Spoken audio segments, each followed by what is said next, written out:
Thank you very much. We have been here in Impala to have first-hand sense of the nature of the disaster that we've seen here. Few things that we'll mention without getting into giving evidence. We're warning one another today that, listen, you must avoid giving evidence before the investigation starts. Just give information so that the media must be able to take the information with. Rescue operations have been completed. Everybody is out. Of those people, 11 are fatalities. They have passed on. So once you have more than 5 and more people dead in an incident, we call that a disaster. So this is the Impala disaster that we're dealing with. And we're reminding one another that this disaster takes us back to in the memory line to 2018 when we last saw a disaster in the industry. It was in Palabura then, 2018. But the nature of the disaster here is very similar with the Vaal Reefs disaster, which happened in Vaal Reefs some years ago, because once a cage gets involved, it normally translates into a disaster. We have 11 people dead. We're mourning them. We sympathize with the families. Impala has committed to work with the families and work with the department. We avoided getting into the detail and saying what happened and who did this and all that, because as you say that I'm sitting with the Chief Inspector of Mines, his responsibility will be to lead an investigation into the disaster. And all parties must protect themselves from giving evidence now. But it is quite a sad incident. It ended our effort to move towards zero harm in the industry. You remember that in 2022 we reduced the number of fatalities to 49. That was the lowest number. We're on the track to there. We were at 41, and then there was this disaster. 2023 is lost. We'll start from where we have been and move on. We're hoping that we'll continue investing in improving health and safety in the mine. People must go to work, come back alive. That is what we want to see. So that is where we are. We've done inspection in local. We've seen exactly what happened. They said this is what tripped and this is what tripped. They can give that information if they want to. But they must be careful that when they are cross-examined in the investigation, they must be able to explain it in details. But it is a disaster. That's it. Thank you, Minister. Do you have comments from Impala? Yes, thank you. Talk to the machine. I'm not used to these machines, Minister. You're not used. You. Thank you, ladies and gentlemen. Just for the record, my name is Advocate Thandi Olaine, and I am the chairman of Implats. I am here with my colleagues, the head of, on the board, the chairman of the Health and Safety Committee, as well as the CEO, Mr. Nico Muller, the head of Rustenburg Impala, Moses, as well as our COO, Patrick. Ladies and gentlemen, you have heard the minister has said that this is a disaster, which we agree with. But we not only say it's a disaster as the Implats family, this is a tragedy for us. We have lost 11 lives. That is 0 lives too many. We have been working with the Minerals Council, with the department, with everybody, to the road to zero harm. And it is our commitment as a company to continue on that road. Secondly, as the minister has said, the investigation is to take place. We are cooperating with the department, with the chief inspector, as well as our major stakeholders, the trade union, AMCU, who have been here with us since last night when this was discovered that it is a disaster. Therefore, ladies and gentlemen, we are going to be working, we are going to be communicating, and we are transparent to make sure that others can learn from these lessons. And so that when we move forward as a country, we are a mining country. We make sure that we can reach zero harm. We believe it is possible. It requires hard work, it requires collaboration and cooperation, and this is what, as Implants, we are committed to. Thank you. Thank you. Maybe we can move to questions. We'll take one at a time. One. Please introduce yourself, give your name, and the youth country you represent. Let's start here.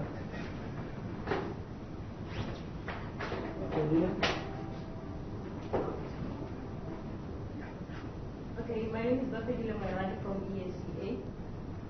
We've been speaking to some of the family members. We want to understand from the mine side as to whether have you managed to contact all the family members of the people who have perished and also those who have been injured. Where are those people who have been injured at this point in time? And in terms of the identification of the 11 people, when is that going to happen? And the other question is about safety issues. We've been speaking to unions who are saying that safety is a serious concern, mainly because not so long, I think 2 or a year ago, we're here at Impala where there was an accident at train plants. What is it that you are doing in terms of your machinery? Because they're saying at this day and age, this is uncalled for. You should be taking care of your machinery. Your response. Thank you very much. I will just give a few remarks and hand over to my CEO and the executive team. Condolences to all the families who have lost loved ones. And we are together with those families and our employees who have been injured in this tragic disaster. Your first question regarding our communication with the families. Our people are already on communicating in person with all the families who have lost their loved ones, who have been our employees. So we take that very seriously. We have also offered services to our staff and anybody else who they have close friends in the mines. They live with other people. So we are engaged with all our employees. The services are available. We've got our doctors here in the room who are managing the whole disaster in relation to human life and the people who have passed on. So I am going to hand over to my CEO. Nico, you may want to come here. Or then I'm not sure if I need Come here, Nico. No, let me come here. Come here, Nico. Nico, come here.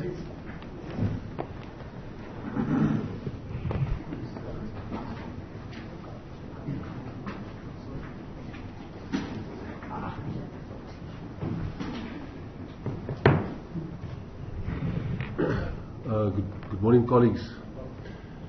And first of all, our absolute condolences to every person injured and every person who has lost their life in our house this morning. As a mining company, we will take full accountability. This is our business, it's our employees, it's our family, and we will endeavor to be as transparent to all stakeholders involved, including the media, in giving full disclosure as we navigate through this absolute horrific human tragedy. So just as a departure point, with regards to safety and health and where it features in our business, it is an absolutely fundamental cornerstone of our business, and we do not believe in producing a single ounce if it cannot be produced safely. We have been very public about the very intensive investment, the capital investment program that we have been initiating, that we were able to do as a consequence of the good fortunes that we had over the last few years. And I think if you look at specifically the intensity of our sustained business capital, which relates to infrastructure, you will see that particularly at the lease area, you will see a very aggressive investment strategy, and it is particularly to protect the integrity of equipment. In the event of a failure, we will make sure that we do not leave a single stone unturned to find out what the cause is and to prevent reoccurrence. As a consequence of this incident, the Chief Operating Officer and CEO of Impala made a deliberate decision to stop every winding operation at Rustenburg until we are able to determine the failure that caused this accident, and until we are able to provide assurance that no possibility exists of repeating this at any other part of the business. With regards to the employees that have been injured, there were 86 employees that were affected in total. Of them, everyone, as the Minister said, has been brought to surface. 75 of those employees have been admitted to hospital, and of them there are 10 that are in critical care. One employee has been airlifted to Mill Park, and the other 9 are in ICUs in regional hospitals in the area. We will endeavour to walk the path with all of the employees, colleagues, and in particular family and friends of the employees that have been impacted. We are in communication. Typically in a situation like this, we bring the family to the operation. We provide counsel. Our HR team will look at the mental health, the trauma that colleagues go through, and we will make sure that we walk the path with our employees. Thank you. From Africa. I've got a question for the Minister and Impala. On your side, Minister, what kind of investigation you try to see to get to the bottom of this incident? Maybe a recommendation in terms of what kind of investigation must take place, in time frames, in terms of you getting involved in valid information beyond the dedicated to this program. As far as Impala is concerned, what steps are you taking practically after this incident to ensure that this doesn't happen again? I understand that you halted operations so far and you have invested in safety measures, but now this has happened. Any additional measures that the company is taking to ensure that you have even stricter measures of safety in place? Okay, on the investigation, I want to start off by taking ourselves and put our feet on the ground. The mining industry is a difficult sector. It's a dangerous sector. It's a dirty sector, and it's a diseased sector. When we get into mining, we understand that. And that's why I'm going to give the Chief Inspector of Mines to answer your question of the time frames of the investigation. But I want us to avoid a situation of when there's a disaster in a mine, with that whip up emotions around that issue, because it is not a helpful exercise. We have seen a number of disasters in the industry. The biggest is Coalbrook, 1960, followed by Kinross, 1986, followed by Valreus, followed by St. Helena. You can give the list of disasters. And we have been working on improving the safety, and will continue doing so. There will be investigation. It is part of the requirements prescribed by law to investigate disasters and accidents in the mining industry. But on the formula and the time frame, I will give the Chief Inspector of Mines time to respond. Thank you, Minister.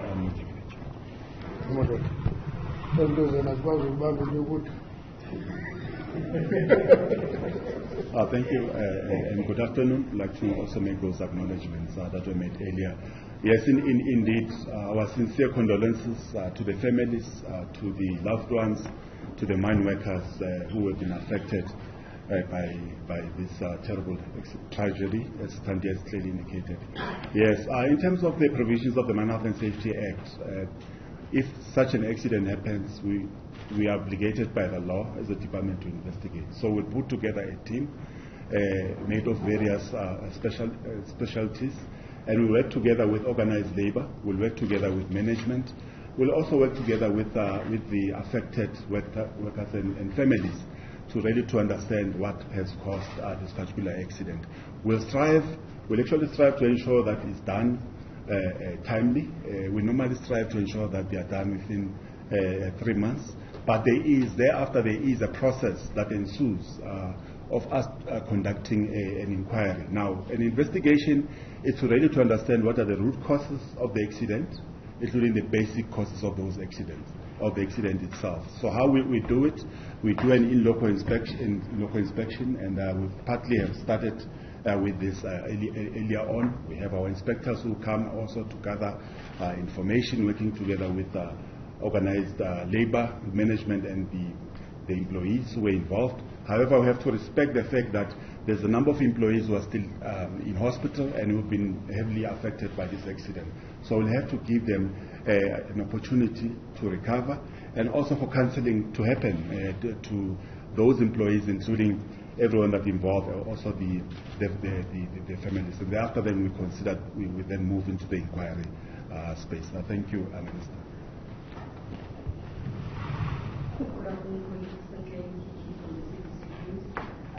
Firstly, I just want us to highlight Impala. It seems that mine safety concerns have been raised by mine workers previously. Some other concerns raised by a bench one is that the employee conveyance has been cited as a major issue to focus on, and then the situation was left to lead to this dire incident that we've seen. And then Minister Sham said that maybe some of these incidents continue to happen because we don't hold mining companies accountable for such tragedies and fatalities. And then back to Impala, what do we say about the greater consequences? Because even your share price has plummeted by 6%. Are you not worried that there will be more dire repercussions following? Let me give Impala first. So, there's been a number of questions, and let's work through them systematically.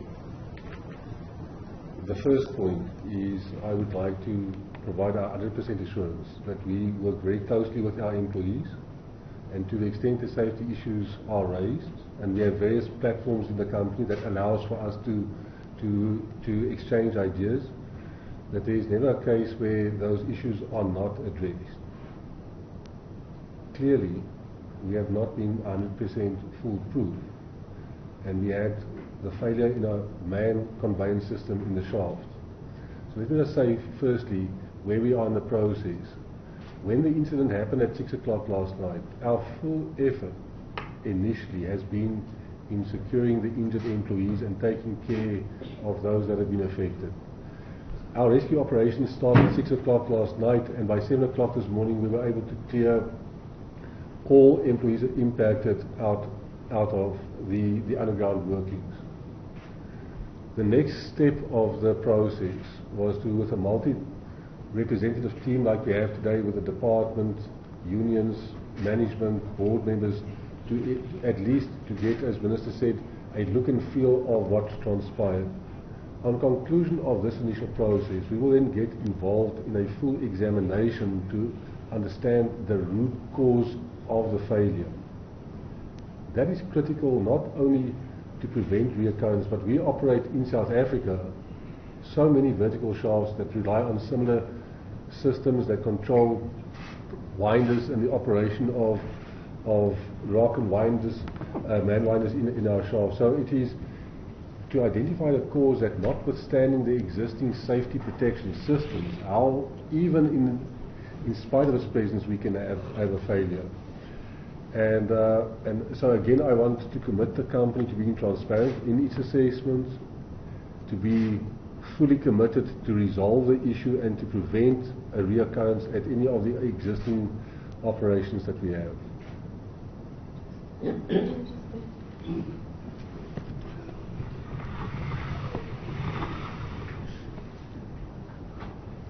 Thank you for your question. Those are the questions we deal with on a day-to-day basis.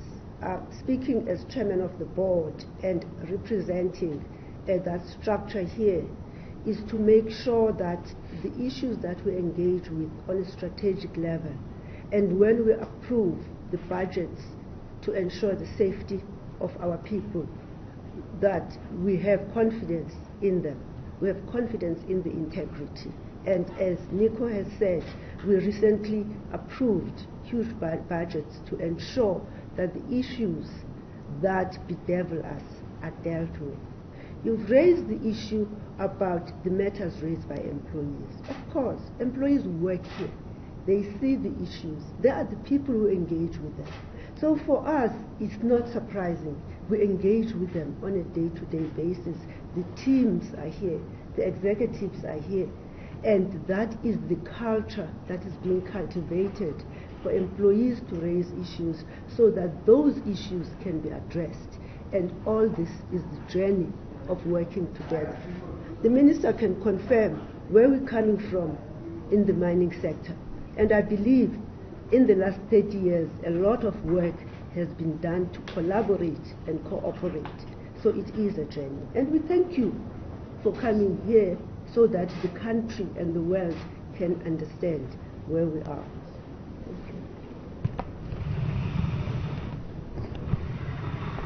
You're from the SABC? Okay. Let me just explain that. You know, when there is a disaster or an accident, my background is in the trade union movement. Okay, that's my background. It's an opportunity for a trade union to raise its voice and raise issues. But it will be foolhardy to believe that it's because the minister doesn't care, he doesn't keep companies responsible of their actions. That will be foolhardy. That's not how it works. That's why when there's an accident, you do an investigation, you do an inquiry, and the scientific outcome of that process is acted upon. What we will not do, benchmark you can tell them, because you speak for them as well. You can tell them, we don't just sit in an office and decide, let's take so and so and put him in prison. It can't work that way. That will be a strange society that works that way. But when there are processes and those processes are followed properly, those processes will give you results that you can act on. That's how it works. And it is the right way to do it. That's why over the years, working together with business, with trade unions, number of fatalities in the industry have come down. That's why in 2022 we had 49 fatalities. We are moving towards zero harm. And we can only achieve that when we work together. When there is a disaster like this one, we'll pay attention to it and draw lessons out of it. What we're not going to do is to stand up on tables and shout about it. We don't campaign over disasters and accidents. That's not what the department does. My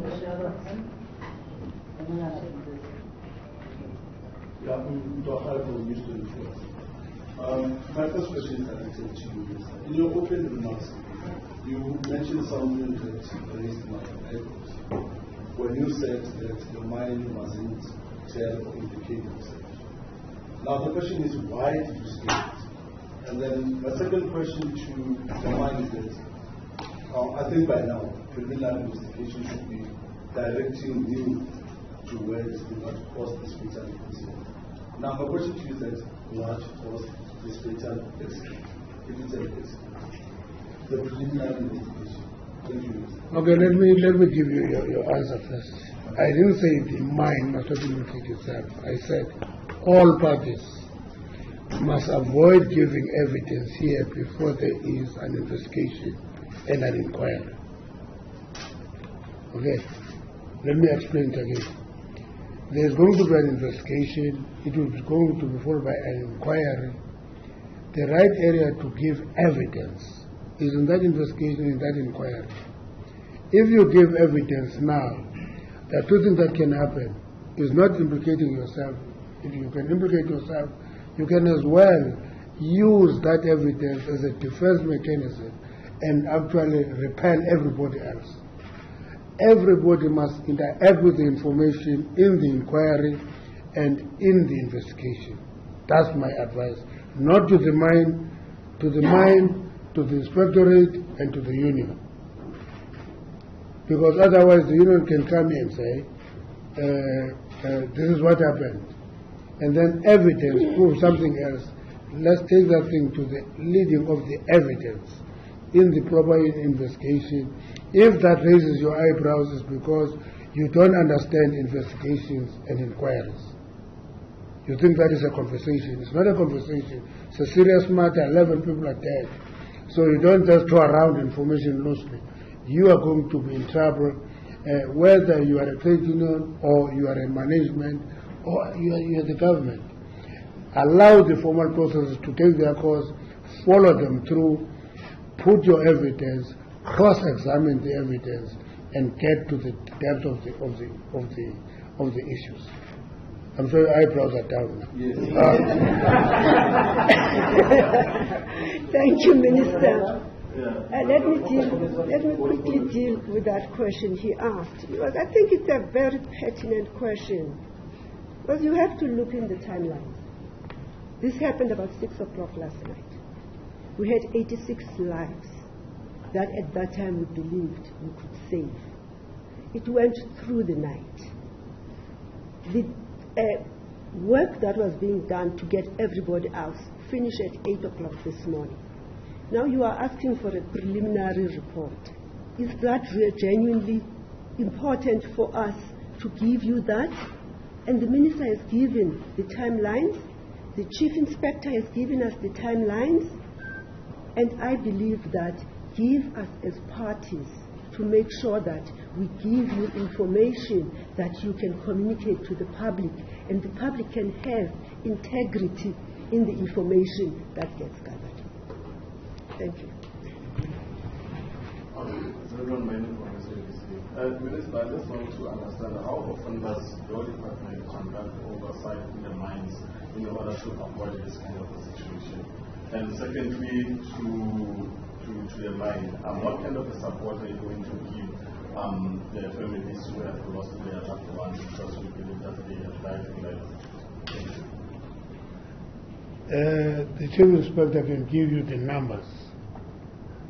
Inspectorate and inspecting workplaces is a routine work. That's why we have a fully fledged Department of Inspector of Mines. It is having regional inspectors. It is led by a principal inspector here. They visit the mine regularly. When you get the report on the inspectorates that have been conducted, they go into thousands because they do that. What you do is to raise awareness about safety.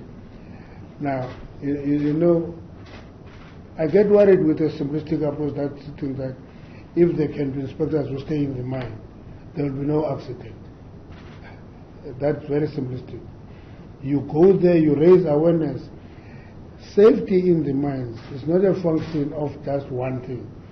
It's more a function of management and labor working together. That's why in the law, a worker has a right, it's not a privilege, it's a right to refuse to enter a dangerous place. It's in the law. If I'm working and I see this place is dangerous, I have a right in law never to enter that place. I know this place is dangerous, I don't enter it. And I cannot be penalized for that because it is in the law. And the reason for that is, we know that the responsibility for safety is quite a complex, involved responsibility of everybody involved. As a mine worker, I can tell you that safety of a mine worker depends on the next mine worker. That I know because it is the next mine worker who will see a rock hanging and warn you about it and say, move out of that area. It's another worker. So safety depends on all of us working together, ensuring that there is zero harm. Just on the question about what we are doing in respect of the families who have lost their loved ones and our employees who are injured and in various hospitals. I do appreciate that you may not have been here when that question was originally asked, and so that your listeners can also have the opportunity to get the response that I gave and the CEO gave earlier, is that our HR department is busy as we speak, either bringing the families to the mine or visiting them where it's feasible for those who have been fatally injured, so that the news can be broken in person. And the whole process that we use as Implats is that the HR departments, together with members of the trade union, shop stewards, they meet with the family members because it's also their members. So that is the first step. And then there are processes in supporting the families on the grieving process, on arranging funerals, and post that there are processes that we deal with. Those who are injured, as I said, there are medical doctors. We've got the chief medical doctor of Implats here, and the teams are out there making sure that everything that can be done. And Nico did explain that we've got members, a member who've already been airlifted to Mill Park Hospital who is in a more critical condition. But there are others who have been determined on the level of their critical conditions, which hospitals they go to. And also their families are being supported and informed appropriately. Thank you.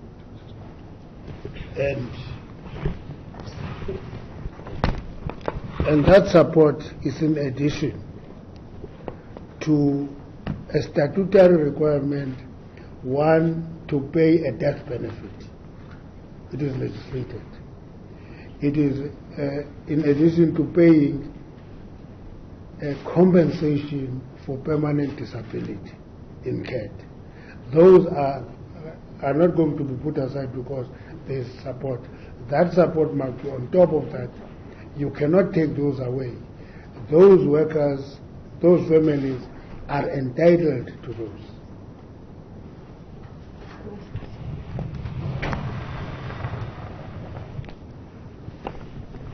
So I just want to touch on a few points. In the event of an injury or fatality of one of our employees, there are a number of statutory obligations that the Minister has referred to. In addition to that, Implats as a company has got additional measures, such as employing family members in place of members that we have lost, such as financial provision for studies of dependents' children. So there's a whole range of measures that we take in addition to all the statutory obligations. There was a question about the impact on the share price. I just want to respectfully say that whilst we understand, and it's natural for the market to have a negative reaction, it cannot be the first priority of this company right now to be concerned about addressing market perceptions or sentiments of shareholders. We fully understand it. We ourselves do not want to be associated with events like this. So our first priority right now is the care of the injured and the deceased and their families and colleagues. Thereafter, it is to prevent a similar occurrence and to ensure safe operations, and in time we will get back to the macroeconomic of our industry and of the company. Now, at risk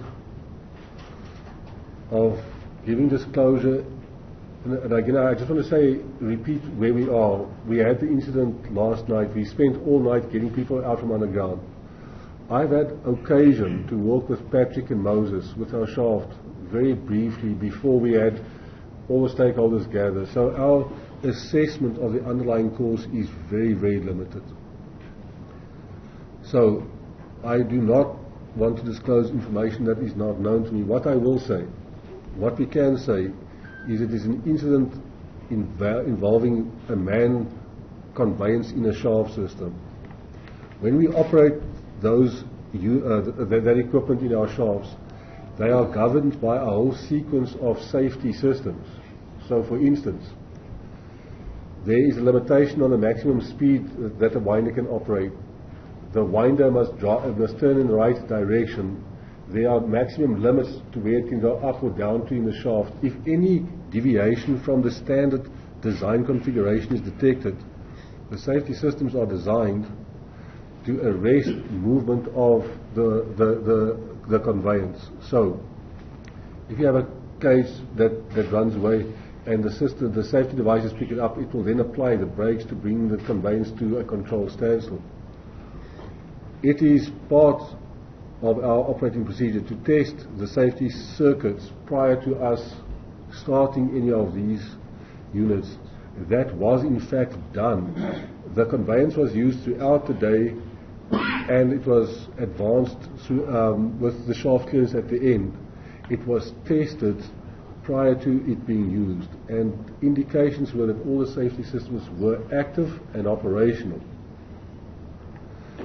So the investigation has to lead us to understand how, with a positive signal on the safety systems, how it happens that in spite of that affirmation from the safety circuitry, that you still have an incident whereby you have a conveyance that starts gravitating to the bottom and then gets into an uncontrollable descent and only is stopped by a manual intervention, and why there is no intervention from the safety system. So that, I'm hoping, once the engineering teams has a more detailed understanding of what specifically went, that we will be very happy to come and provide full disclosure to all stakeholders, including the media. Thank you.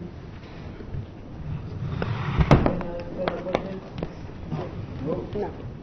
On that note, thank you, Police. Can I have a supplementary question to the question of criminal investigation, please? Don't have it before. I appreciate your response. Now you're saying that we should await the outcome of the investigation report. Now my question to that is that will it be subjected to interrogation, that we are interrogating you with questions, or will it come as a form of a report to say, here's a statement, this is what happened? Because we have seen a trend where in this country where tragic incidents will happen and later a statement will come in the form of a report. And now, I'm not talking of lives here, talking of people, workers that we are attempting to speak of, who we spoke to, who are afraid, some of them are physically traumatized. Now the question is, will that report be subjected to interrogation both from all parties involved, or will it be in a formal report? We gave you two types of investigation. So there is investigation and there is inquiry. That is not done in a dark corner. It's an open process. Half the time, I always expect the union to have their own legal team to cross-examine that. We don't look for that legal team. They look for that legal team. It's a union legal team. The government will be facilitating that process. The company will be giving the evidence, and that evidence will be interrogated. And a report will be a sequel of that process, and it will be published. It happens also that I don't know the trend that you have seen in the country. I'm talking about mining. In mining, that system of inquiry followed by an investigation followed by inquiry is a norm. I don't know the trend you talk about. I'm sure I'm not talking about a trend in the mining industry. You talk about general trend in the country. We are going to do what is done is prescribed by law in the mining industry. Okay. On that note, that brings us to the end of this engagement. Thank you, Minister. Thank you, Chief Inspector. Thank you, Chair. Thank you, CEO. Thank you very much, colleagues. Thank you so much.